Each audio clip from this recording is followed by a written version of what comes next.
Hello everyone, मेरे YouTube channel पर आप सबका बहुत बहुत स्वागत है। तो आज हम बनाएंगे बहुत ही टेस्टी मोमोज। जैसे आप ठेले पर खाते हो तो उस तरह से आज हम घर पे बनाएंगे। तो मोमोज बनाने के लिए हम इस तरह से गोभी को, प्याज को और हरी मिर्ची को इस तरह से रफली कट कर लिया है। तो इस तरह से हम इस जूसर में, मिक्सर में डाल के इसको फाइनली चॉप कर लेंगे। आप चाहे तो नाइफ की हेल्प से भी इसे चॉप कर सकते हो। तो इस तरह से ही हमने गोभी को फाइनली चॉप कर लिया है और इसी तरह से हम प्याज को भी फाइनली चॉप कर लेंगे।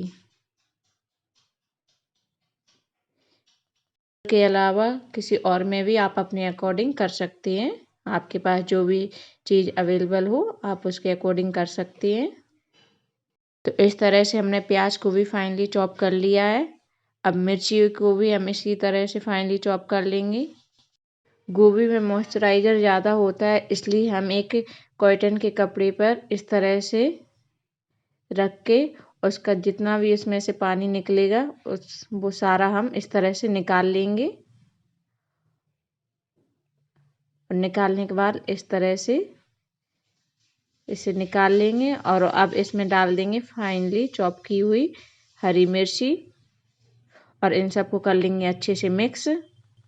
अब इसमें डालेंगे 1 चम्मच टेस्ट के अकॉर्डिंग नमक। नमक डालने के बाद अब इसमें डालेंगे आधा छोटा पाउडर काली मिर्च पाउडर और इन सबको कर लेंगे अच्छे से मिक्स। अब लेंगे हम मैदा, 2 ग्राम के करीब हम मैदा लेंगे, उसमें टेस्ट के अकॉर्डिंग नमक डाल लेंगे और 2 टेबल स्पून ऑयल डालेंगे और इसको कर लेंगे अच्छे से मिक्स। और ऑयल को अच्छे से मिक्स करने के बाद हम इसमें थोड़ा कर के पानी डाल के इस तरह से मैदे का आटा लगा के तैयार कर लेंगे। और इसकी अब बनाएंगे छोटी छोटी ऐसे गोल गोल लोई बना लेंगे। तो ये सारी हमने इस तरह से गोल गोल लोई बना ली है। अब हम एक एक करके इनको इस तरह से बेल लेंगे। हमें इन्हें थोड़ा पतला ही बेलना है। इस तरह से ही हमने सारी बेल के तैयार कर ली है। अब हम इनमें भरेंगे गोभी की स्टफिंग। तो इस तरह से गोभी की स्टफिंग भरने पर इस तरह से इसे किनारों को पकड़ते हुए इस तरह से एक के ऊपर एक करते हुए इसे बंद कर लेंगे। हम इस तरह से इसे इस आकार का शेप दे देंगे। आपको जो भी शेप पसंद हो आप अपने अकॉर्डिंग रख सकते हैं। तो इस तरह से हमने एक गोल शेप दिया था और इस तरह से एक जी वाला शेप बहुत ही इजी होता है, तो आप अपने अकॉर्डिंग कोई सा भी शेप कर सकते हो।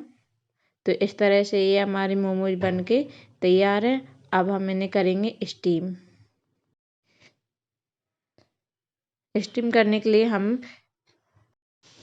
पास स्टीमर नहीं है, इसलिए हम इडली के सांचे में इसे स्टीम करेंगे। तो इस तरह से हमने गोभी के कुछ पत्तों को लिया, तो इस तरह से इडली के सांचे में हमने उन्हें नीचे रख लिया और उसके ऊपर रखेंगे हम इस तरह से मोमोज।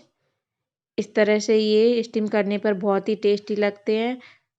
5 मिनट के लिए ढककर पानी को बॉईल होने के लिए रख दिया था। तो इस तरह से पानी बॉईल हो गया है। अब हम उसमें रख देंगे अपनी मोमोज स्टीम होने के लिए। तो इस तरह से इसे रख देंगे और लो फ्लेम पर हम 10 मिनट के लिए मोमोज को स्टीम होने देंगे। तो 10 मिनट के बाद हम चेक कर लेंगे। तो इस तरह से देखिए हमारे मोमोज बढ़िया तरह से स्टीम हो चुके हैं। देखिए कितने बढ़िया दिख रहे हैं। तो हमारे सारे निकाल। अब हम कुछ मोमोज को करेंगे फ्राई। तो जो हमने स्टीम किए हैं हम उन्हीं में से स्टीम किए हुए मोमोज को भी फ्राई करेंगे। इस तरह से फ्राई करने पर ये बहुत ही टेस्टी लगते हैं। तो कुछ मोमोज हम इस तरह से फ्राई कर लेंगे। इन्हें थोड़ा हम ब्राउन कलर आने तक फ्राई करेंगे। तो इस तरह से इन्हें दोनों साइड से सेक लेंगे। तो ये हमारा ब्राउन कलर आ गया। तो ये हमारे इस तरह से मोमोज सेक चुके हैं। अब हम इन्हें निकाल लेंगे। तो ये हमारे फ्राई वाले मोमोज और स्टीम वाले मोमोज बनके तैयार हैं। और मोमोज की तीखी वाली लाल चटनी आप मेरे यूट्यूब चैनल पे जाके देख सकते हैं। आप भी एक बार इस तरह से बना के ज़रूर ट्राई करें। अगर आपको मेरी वीडियो अच्छी लगी हो तो प्लीज़ मेरे चैनल को सब्सक्राइब कीजिए। Thank you.